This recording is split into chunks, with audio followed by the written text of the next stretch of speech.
they're making a Project Diva game for the Switch. I am so excited because I'm a Nintendo person, if you can't obviously tell. And so I've never got the chance to play Project Diva, and I've wanted this forever. And it's releasing in Japan sometime next year. I don't know when it's coming to America, but it better come to America. And if it does not come to America,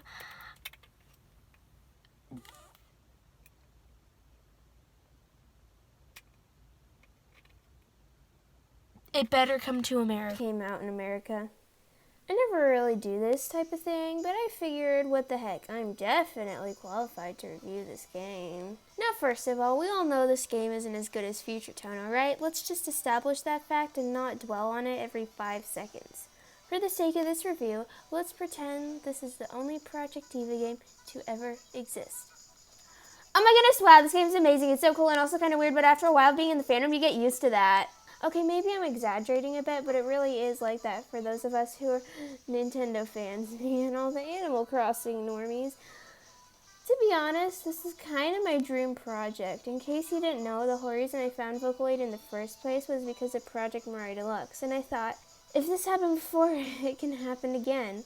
Although it was more of a wish, I didn't expect it to actually turn out, but here we are. It's hard. Wait, go back. Seriously, how do you guys play this game? It's super difficult. I mean, I've played a bit of Project Mario Deluxe in my day, and I thought that was hard. Although it has been a while since then, and I feel like I am a more experienced rhythm game player, and this is the next level. Most other reviews talked about the actual gameplay, but to be honest, I'm not really for all that stuff. Like, as a diehard Vocaloid fan, we all know I'm here for Lun's dancing and not the button mashing.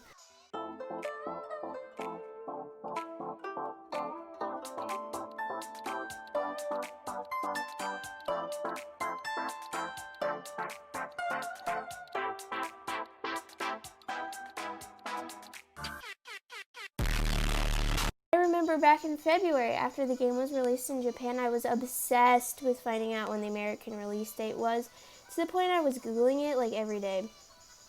At one point, I just kind of gave up for a week straight, and of course, that's when I found out I had a month to scrounge up $60, because of course I was buying the DLC too.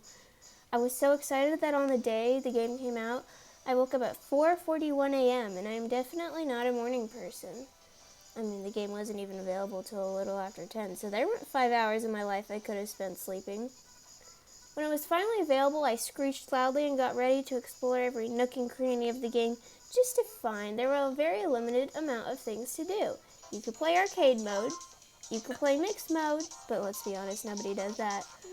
Or you could design a t-shirt, and that's basically it.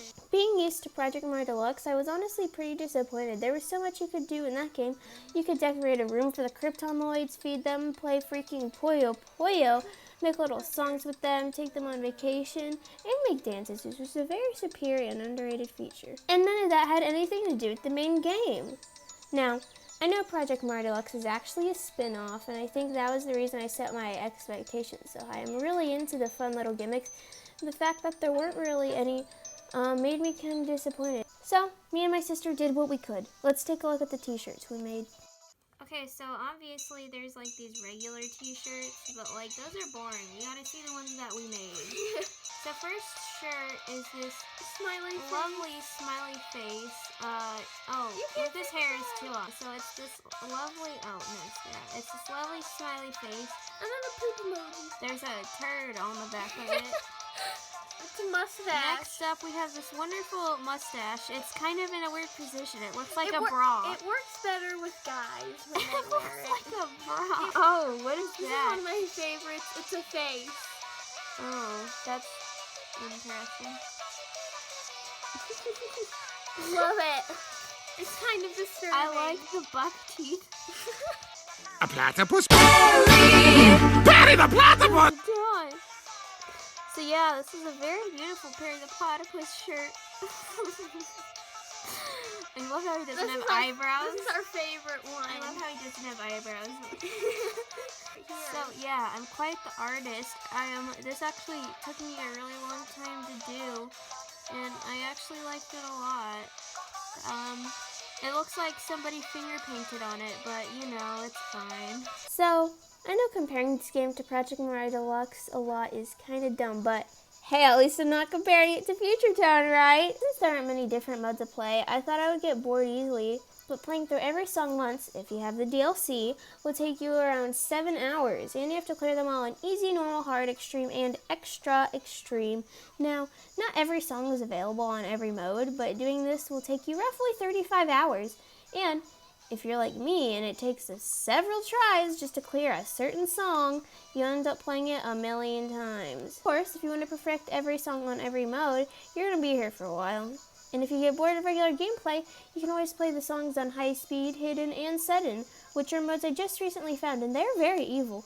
And that's just arcade mode. That isn't even counting mixed mode, but mixed mode isn't important. At the time of recording, I have 70 hours, and I haven't even started on extreme or extra extreme yet because of one darn song I cannot clear. I mean, I don't really expect to do well in the harder modes anyway, but anyways, let's talk about the new songs, even though a lot of them were new for people like me who have never played Project Diva before this. Really, the only ones I knew were Roki no Hado Julianite, but pretty much all of them have grown on me. Except for Hibana, it kind of just feels like Ghost Reel 2.0. And half the new songs just use the original PVs, which feels pretty lazy, but they have good PVs, so it's fine, I guess. And the ones that do have PVs seem to be a bit lazy. Roki! Like, was it really so hard to take Mikito P's voice out? If you didn't do that because it overlapped with Rin's voice, you could have just used a different cover. You didn't have a problem using a separate cover for Deep Sea City Underground.